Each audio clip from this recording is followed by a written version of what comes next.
നമസ്കാരം സുഹൃത്തുക്കളെ, tips and ട്രിക്സിലേക്ക് ഏവർക്കും സ്വാഗതം. കേരള PSC നടത്തുന്ന ഏതൊരു എക്സാം എടുത്താലും നമ്മൾ അറിഞ്ഞിരിക്കേണ്ടതായ കുറച്ച് ചോദ്യങ്ങളുണ്ട്. അങ്ങനത്തെ ഒരു സെറ്റ് ചോദ്യങ്ങളുമായിട്ടാണ് ഞാൻ വന്നിരിക്കുന്നത്. അപ്പോൾ എല്ലാവർക്കും വീഡിയോയിലേക്ക് സ്വാഗതം.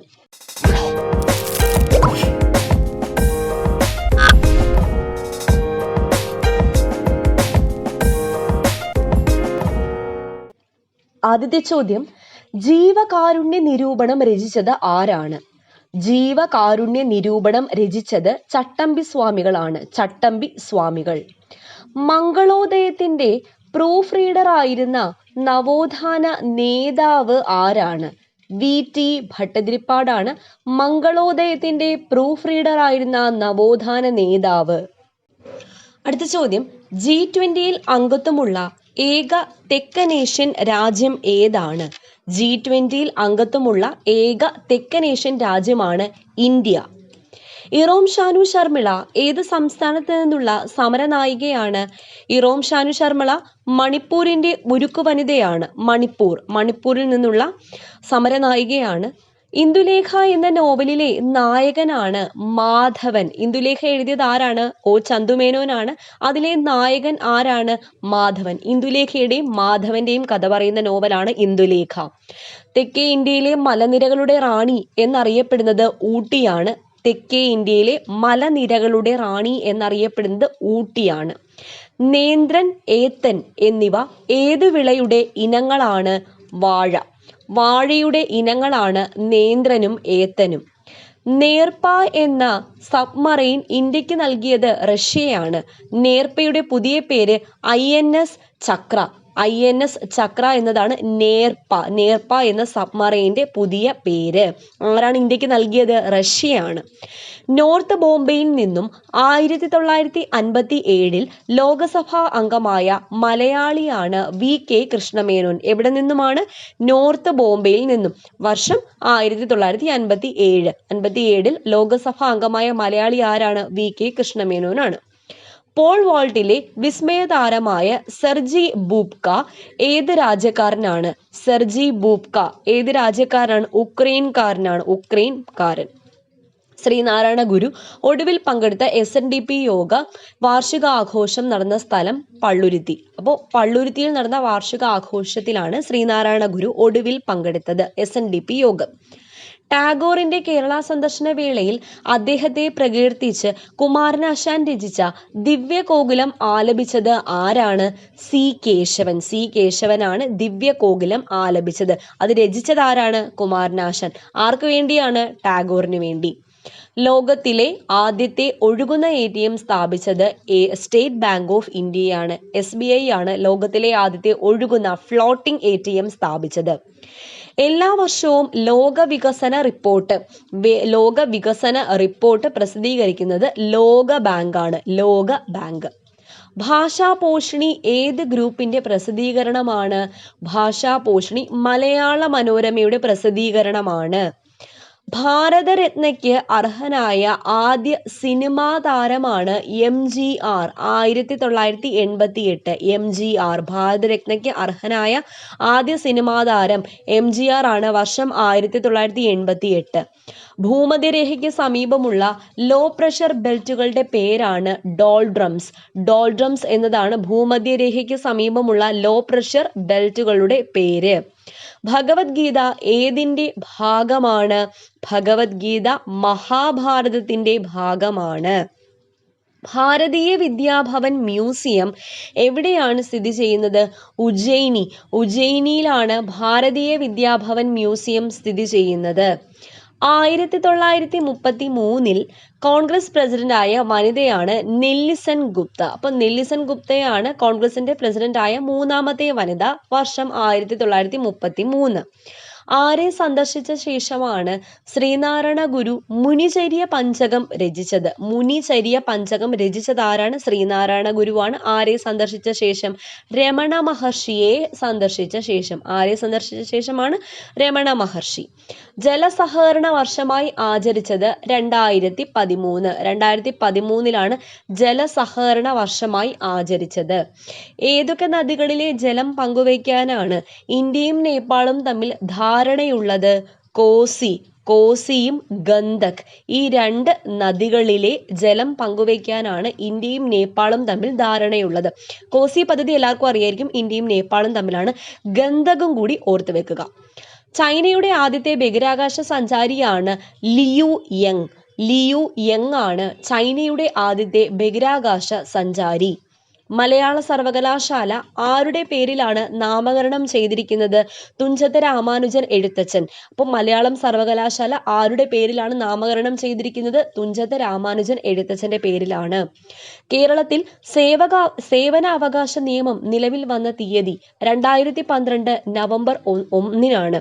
2012 നവംബർ 1-നാണ് കേരളത്തിൽ സേവന അവകാശ നിയമം നിലവിൽ വന്നത്. 2012 നവംബർ 1. രാജ്യത്തെ ആദ്യത്തെ ശില്പനഗരമായി 2012 ജൂണിൽ പ്രഖ്യാപിക്കപ്പെട്ട നഗരം ഏതാണ്? ഇമ്പോർട്ടൻറ്റ് ചോദ്യമാണ്. രാജ്യത്തെ ആദ്യ ശില്പനഗരം ഏതാണ്? കോഴിക്കോട്. പ്രഖ്യാപിക്കപ്പെട്ട വർഷം എന്നാണ്? 2012 ജൂൺ. അടുത്ത ചോദ്യം, ഭൂകാണ്ഡത്തിൽ ആഹാരം ശേഖരിച്ചു വെക്കുന്ന സുഗന്ധവ്യഞ്ജനം ഏതാണ്? മഞ്ഞളാണ്. കാണ്ഡം ഏതാണ്? തണ്ടാണ് കാണ്ഡം എന്ന് പറയുന്നത്. ഭൂകാണ്ഡത്തിൽ ആഹാരം ശേഖരിച്ചു വെക്കുന്ന സുഗന്ധവ്യഞ്ജനം ഏതാണ്? മഞ്ഞളാണ്.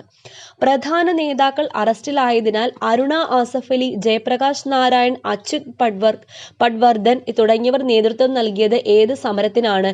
ക്വിറ്റ് ഇന്ത്യ സമരം. അപ്പോൾ ക്വിറ്റ് ഇന്ത്യ സമരത്തിനാണ് ആരൊക്കെ നേതൃത്വം നൽകിയത്? അരുണ ആസഫ് അലി, ജയപ്രകാശ് നാരായൺ, അച്യുത് പട്വർദ്ധൻ തുടങ്ങിയവർ. എന്ത് കാരണമാണ്? പ്രധാന നേതാക്കൾ അറസ്റ്റിലായതിനെ തുടർന്നാണ്. അപ്പോൾ ക്വിറ്റ് ഇന്ത്യ സമര നായികയാണ് അരുണ ആസഫ് അലി, ക്വിറ്റ് ഇന്ത്യ സമര നായകനാണ് ജയപ്രകാശ് നാരായൺ. പ്രശസ്ത കാർട്ടൂണിസ്റ്റ് യേശുദാസൻ ഏതു പത്രത്തിലാണ് വരച്ചിരുന്നത്? യേശുദാസൻ വരച്ചിരുന്നത് മലയാള മനോരമയിലാണ്. മലയാള മനോരമയിൽ. ഭീമൻ ഏത് കൃതിയിലെ കഥാപാത്രമാണ്? ഭീമൻ മഹാഭാരതത്തിലെ കഥാപാത്രമാണ്. ഭാർഗവീ നിലയം എന്ന സിനിമയ്ക്ക് ആധാരമായ നീലവെളിച്ചം എന്ന കഥ എഴുതിയത് വൈക്കം മുഹമ്മദ് ബഷീർ. അപ്പം നീലവെളിച്ചം എന്ന കഥ എഴുതിയത് ആരാണ്? വൈക്കം മുഹമ്മദ് ബഷീറാണ്. ഭീമൻ രണ്ടാമൂഴത്തിലെ കഥാപാത്രവുമാണ്. രണ്ടാമൂഴം മഹാഭാരതത്തിലെ ആണല്ലോ. അപ്പം മഹാഭാരതത്തിലെ ടോട്ടലി പറയുകയാണെങ്കിൽ മഹാഭാരതത്തിലെ കഥാപാത്രമാണ്. ഭാർഗവീ നിലയം എന്ന സിനിമയ്ക്ക് ആധാരമായി നീലവെളിച്ചം എന്ന കഥ എഴുതിയത് ആരാണ്? വൈക്കം മുഹമ്മദ് ബഷീറാണ്. ബഷീർ. പ്രശസ്ത നോവലിസ്റ്റ് ആർതർ കെസ്ലർ ഏത് രാജ്യത്താണ് ജനിച്ചത്? ആർതർ കെസ്ലർ ഏത് രാജ്യത്താണ് ജനിച്ചത്? ഹംഗറിയിലാണ് ജനിച്ചത്. ഹംഗറി. പ്രാചീന ഇന്ത്യയിലെ ഏത് സാഹിത്യകാരന്റെ സ്മരണാർത്ഥമാണ് മധ്യപ്രദേശ് സർക്കാർ ഉജ്ജയിനിയിൽ അക്കാഡമി സ്ഥാപിച്ചിട്ടുള്ളത്? ഉജ്ജയിനിയിൽ അക്കാഡമി സ്ഥാപിച്ചിട്ടുള്ളത് ഏത് സർക്കാർ? മധ്യപ്രദേശ് സർക്കാർ. ആരുടെ സ്മരണാർത്ഥമാണ്? കാളിദാസന്റെ സ്മരണാർത്ഥം. കാളിദാസൻ. ഭഗവാൻ കൃഷ്ണൻ ജനിച്ച സ്ഥലം എവിടെയാണ്? മധുര. മധുരയിലാണ് ഭഗവാൻ കൃഷ്ണൻ ജനിച്ചത്. ഭാരതീയ ജനതാ പാർട്ടിയുടെ തിരഞ്ഞെടുപ്പ് ചിഹ്നമാണ് താമര. ഭാരതീയ ജനതാ പാർട്ടിയുടെ തിരഞ്ഞെടുപ്പ് ചിഹ്നമാണ് താമര.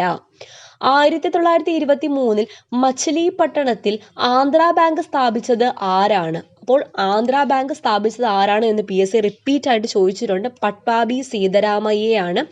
വർഷം ഓർത്തിരിക്കുക, 1923 മച്ചിലിപട്ടണത്ത് ആന്ധ്രാ ബാങ്ക് സ്ഥാപിച്ചു. ആര്? പട്ടാഭി സീതാരാമയ്യ. 1935 ഇന്ത്യ ഗവൺമെന്റ് നിയമം പാസാക്കിയത് ഏത് വൈസ്രോയുടെ കാലത്താണ്? ഏത് വൈസ്രോയുടെ കാലത്താണ്? വെല്ലിംഗ്ടൺ പ്രഭുവിന്റെ കാലത്താണ് 1935 ഗവൺമെന്റ് ഓഫ് ഇന്ത്യ ആക്ട് പാസാക്കിയത്. ഭൂവൽക്കത്തിൽ ഏറ്റവും കൂടുതലുള്ള alkaline earth metal. Alkaline earth metal എന്ന് പറഞ്ഞാൽ 2ാം ഗ്രൂപ്പ് മൂലകം ഏതാണ്? കാൽസ്യം. കാൽസ്യമാണ്. ശ്രീനാരായണ ഗുരുവിന്റെ ആദ്യത്തെ യൂറോപ്യൻ ശിഷ്യനാണ് ഏണസ്റ്റ് കിർക്ക്. ഏണസ്റ്റ് കിർക്കാണ് ശ്രീനാരായണ ഗുരുവിന്റെ ആദ്യത്തെ യൂറോപ്യൻ ശിഷ്യൻ. ആരുടെ ബാല്യകാല നാമമാണ് കുമാരു? ആരുടേതാണ്? കുമാരനാശാന്റെ ബാല്യകാല നാമമാണ് കുമാരു. ഏത് നവോത്ഥാന നായകന്റെ മകനാണ് നടരാജഗുരു? ഡോക്ടർ പൽപുവിന്റെ മകനാണ് നടരാജഗുരു. മലബാറിൽ കർഷക സംഘം രൂപവത്കരിക്കുന്നതിന് പ്രചോദനം നൽകിയ നവോത്ഥാന നായകനാണ് വാഗ്ഭടാനന്ദൻ. എവിടെ? മലബാറിൽ കർഷക സംഘം രൂപീകരിക്കുന്നതിന് പ്രചോദനം നൽകി. ആര്? വാഗ്ഭടാനന്ദൻ. ഇന്ത്യ റിപ്പബ്ലിക് ആകുന്നതിന് ഒരു ദിവസം മുമ്പ് അന്തരിച്ചത് ആരാണ്? അന്തരിച്ച നവോത്ഥാന നായകനാണ് ഡോക്ടർ പൽപു. ഇന്ത്യ റിപ്പബ്ലിക് ആകുന്നതിന് ഒരു ദിവസം മുമ്പ്. 1924 ശ്രീനാരായണ ഗുരു സർവമത സമ്മേളനം വിളിച്ചു ചേർത്തത് എവിടെയാണ്? ആലുവയിലാണ് സർവമത സമ്മേളനം നടന്നത്. വർഷം 1924. ഭാരത് ഹെവി ഇലക്ട്രിക്കൽസ് ലിമിറ്റഡിന്റെ ആസ്ഥാനം എവിടെയാണ്? Bharat heavy electricals limited BHEL ബാംഗ്ലൂരാണ്, ബാംഗ്ലൂർ. ക്രിസ്തുമതം കഴിഞ്ഞാൽ ലോകത്തിലെ വലിയ മതമാണ് ഇസ്ലാം മതം. ക്രിസ്തുമതം കഴിഞ്ഞാൽ ലോകത്തിലെ വലിയ മതം ഏതാണ്? ഇസ്ലാം മതമാണ്. പ്രാചീന കാലത്ത് മാൾവ പീഠഭൂമിയുടെ രാഷ്ട്രീയ സാംസ്കാരിക തലസ്ഥാനമായിരുന്ന നഗരമാണ് ഉജ്ജയിനി. പ്രാചീന കാലത്ത് മാൾവ പീഠഭൂമിയുടെ രാഷ്ട്രീയ സാംസ്കാരിക തലസ്ഥാനമായിരുന്ന നഗരം ഏതാണ്? ഉജ്ജയിനിയാണ്. 1945 ഒക്ടോബർ 24 നിലവിൽ വന്ന സംഘടന ഏതാണ്?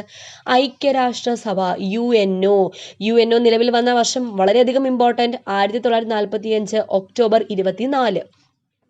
ജവഹർലാൽ നെഹ്റു ഉപാധ്യക്ഷനായി, അതായത് വൈസ് പ്രസിഡന്റായി 1946 സെപ്റ്റംബർ 2 ഇടക്കാല സർക്കാർ അധികാരത്തിൽ വന്ന സമയത്തെ വൈസ്രോയി ആരായിരുന്നു? വേവൽ പ്രഭു ആയിരുന്നു, വേവൽ പ്രഭു. 1946 സെപ്റ്റംബർ 2 ഇന്ററിം ഗവൺമെന്റ് അഥവാ ഇടക്കാല ഗവൺമെന്റ് അധികാരത്തിൽ വന്നത്. ആരായിരുന്നു ഉപാധ്യക്ഷൻ? നെഹ്റു.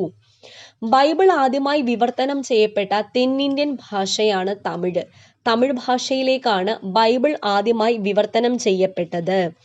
മിൽമ ആരംഭിച്ച വർഷം എന്നാണ്? മിൽമ ആരംഭിച്ചത്. റിപ്പീറ്റിംഗ് ചോദ്യം, 1980. ഇതിൽ പറഞ്ഞ എല്ലാ ചോദ്യങ്ങളും പലവട്ടം PSC റിപ്പീറ്റ് ചെയ്ത് ചോദിച്ചിട്ടുള്ളതാണ്. അപ്പോൾ ഒരു ക്വസ്റ്റ്യൻ പോലും വിടാതെ നിങ്ങൾ പഠിക്കാം. അടുത്ത ചോദ്യം, കേരളത്തിലെ ഭരണഭാഷ ഏതാണ്? കേരളത്തിലെ ഭരണഭാഷയാണ് മലയാളം. ടൈം മാഗസിന്റെ കവറിൽ ചിത്രം അച്ചടിക്കപ്പെട്ട രണ്ടാമത്തെ ഇന്ത്യൻ അഭിനേതാവാണ് ഐശ്വര്യ റായ്.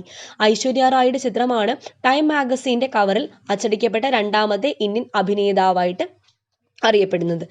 തെക്കേ അമേരിക്കയിലെ ഏക കോമൺവെൽത്ത് രാജ്യം ഏതാണ്? തെക്കേ അമേരിക്കയിലെ, സൗത്ത് അമേരിക്കയിലെ ഏക കോമൺവെൽത്ത് രാജ്യമാണ് ഏത്? Guyana, Guyana. ഡെറാഡൂണിലെ Indian institute of remote sensing സ്ഥാപിച്ചിരിക്കുന്നത് ഏത് രാജ്യത്തിന്റെ സഹകരണത്തോടെയാണ്? നെതർലാൻഡ്സ്. നെതർലാൻഡ്സിന്റെ സഹായത്തോടു കൂടിയാണ് ഡെറാഡൂണിലെ Indian institute of remote sensing സ്ഥാപിച്ചിരിക്കുന്നത്. ഏത് രാജ്യത്തിൻ്റെതാണ്? നെതർലാൻഡ്സിൻ്റെതാണ്. അടുത്ത ചോദ്യം, കേരളത്തിലെ ആദ്യത്തെ ക്രിക്കറ്റ് ക്ലബ്ബ് എവിടെയാണ് സ്ഥാപിക്കപ്പെട്ടത്? കേരളത്തിലെ ആദ്യത്തെ ക്രിക്കറ്റ് ക്ലബ്ബ് സ്ഥാപിക്കപ്പെട്ടത് തലശ്ശേരിയിലാണ്, തലശ്ശേരി. 1946 ഓഗസ്റ്റ് 16 പ്രത്യക്ഷ സമരദിനം ആചരിക്കാൻ ആഹ്വാനം ചെയ്ത നേതാവാണ് മുഹമ്മദ് അലി ജിന്ന. എന്ന് 1946 ഓഗസ്റ്റ് 16 പ്രത്യക്ഷ സമരദിനം ആചരിക്കാൻ ആഹ്വാനം ചെയ്തത് ആരാണ്? മുഹമ്മദ് അലി ജിന്നയാണ്. പ്രാചീന കാലത്ത് ഹയാക്സ്ഥാൻ എന്നറിയപ്പെട്ടിരുന്ന രാജ്യമാണ് അർമേനിയ. പ്രാചീന കാലത്ത് ഹയാക്സ്ഥാൻ എന്നറിയപ്പെടുന്ന രാജ്യം ഏതാണ്? അർമേനിയയാണ്. ബ്രഹ്മശ്രീ ശ്രീനാരായണ ഗുരുവിന്റെ ജീവചരിത്ര സംഗ്രഹം രചിച്ചത് ആര്? ബ്രഹ്മശ്രീ ശ്രീനാരായണ ഗുരുവിന്റെ ജീവചരിത്ര സംഗ്രഹം രചിച്ചത് ആരാണ്? കുമാരനാശാനാണ് ബ്രഹ്മശ്രീ ശ്രീനാരായണ ഗുരുവിന്റെ ജീവചരിത്ര സംഗ്രഹം രചിച്ചത്. അപ്പോൾ ഈ 60 ചോദ്യങ്ങൾ PSC റിപ്പീറ്റ് ആയിട്ട് പല എക്സാമുകളിലും ചോദിച്ചിട്ടുണ്ട്, ഇനി ചോദിക്കാനും ചാൻസ് ഉണ്ട്. അപ്പോൾ എല്ലാവർക്കും മനസ്സിലായി എന്ന് വിശ്വസിക്കുന്നു. തുടർന്നുള്ള വീഡിയോയുമായിട്ട് ഞാൻ വീണ്ടും വരുന്നതാണ്. അപ്പോൾ ആദ്യമായിട്ട് എൻ്റെ ചാനൽ ആരെങ്കിലും കാണുന്നുണ്ടെങ്കിൽ സബ്സ്ക്രൈബ് ചെയ്യുക. വീണ്ടും കാണാം. താങ്ക്